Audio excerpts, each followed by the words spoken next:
you kind of focused just now on the group of like autism. So what's another group that you could look at and share For examples? an assistive technology, that was on my plate back in the early days of preschool, because that was developing a lot at that time, and then it was too much to do both, so somebody else took it over from our world, and then it came back to me a few years ago. I'm like, okay, yeah, so talk about a field that had changed. I really had to get up to speed again, so I went online and took one of the webinar courses, one of the Moodle courses on what's going on currently. Because you just have to start with getting yourself educated. It doesn't mean you have to know everything, but you have to know enough to know what to reach out and pull in for your team. Right. Which goes back to making sure they have the tools they need. That mantra number That's one. That's right, number one.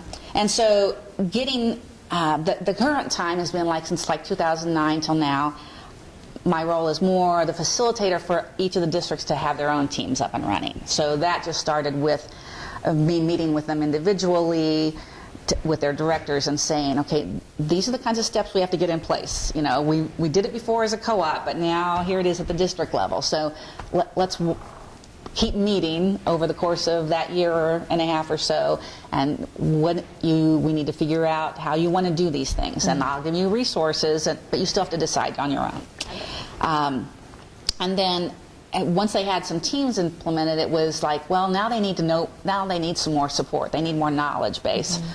So last year we set up a half a day a month, and brought in a assistive technology expert to spend 3 hours a month, and we called them Tech Tuesdays. Oh, fun. And we covered a variety of topics, so that they could just get a big bunch of content under their belt and resources and how to go about it.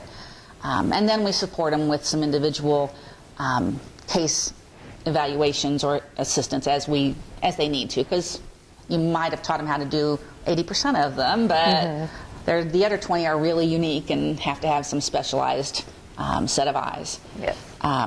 So we set up those monthly trainings, and we continue to coordinate a lot about resources and webinars, and if somebody goes to something, we try to get it shared out to everybody. So that's how we've been doing it from assistive technology.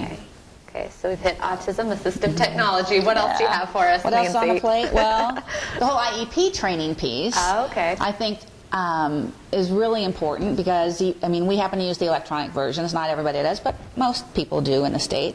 Started with iStart 7, now IEP, and it's just like part of local procedures. It's like people really need to be comfortable and know how to do this, and so when it changes, you've got to dig in there and learn it so that you can troubleshoot and help people.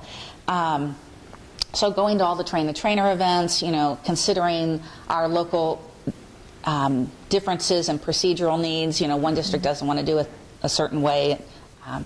What do we need to do? Here at the Learning Center, our kids come from 4 districts, and so we have 4 different district apps. Oh, wow. So our teachers may, have 4 different caseloads.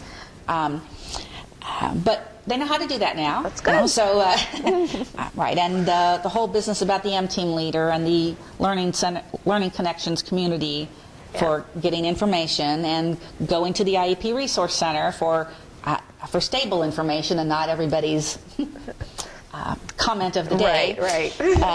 Right. So one of the things I try to do is pay attention to those learning connection community items as they come up. Especially, I'd like to pay attention to who's sending them. Right. If Matt Johnson puts something out, I'm reading it immediately, because I may need to just blast it. It's like, it's down, don't worry, it's not you, it's not internal, it's not going to be there. Stop now. Or, hey, it's back up, so that people don't have to be worrying about those things. So I try to get that out to them. And dealing with things that are related to that, like we didn't really have a confidentiality PowerPoint. We did a lot of informal confidentiality things in the past, and was like, no, we really need an official training piece for that. And so when you realize there's a hole, then you just have to fill it up. One of the differences for me this year as an administrator this time, and also because our organization is still young, is that we have systematic things that we still want to develop and do that are different than what we used to do as RISE Special Services. And my role before was just working with whichever teams were on my plate. I may have made contributions to broader pictures or suggestions, but I didn't have the responsibility, and that's a little different now. Right. So we're looking at a broader picture and a more systematic approach. That really kind of came home to me with the therapy team being on my plate this year, because I haven't coordinated occupational physical therapists before. So again, I had to kind of start with training myself. Back to that first mantra. I know what they do from my school psych role or from my early childhood role, but not just deeply into their role. Got it. So it helps. I'm doing some observations because I like to see them in action, and reading their materials and learning what they have to do, what they're teaching their students, learning from the university trainers what's expected, and for who's supervising. We have a physical therapy assistant, we have certified occupational therapy assistants, and there's some requirements for supervising assistants in that role, but I did not know what those were. So I have had to investigate all of that, and it had been some time since I actually had a handbook of procedures. And that was in paper version. And so we right now are working on, we need to gather our electronic versions of things. I think people were making, they had a log they liked, and they just kept running off copies of it. And I'm like, does anybody have this electronically? Because otherwise we're going to create it, and we're going to put it together for you. And we need it for orientation, if for nothing else. We had some new people, we had a couple of leaves, and it's like, okay, so who does orientation in this group?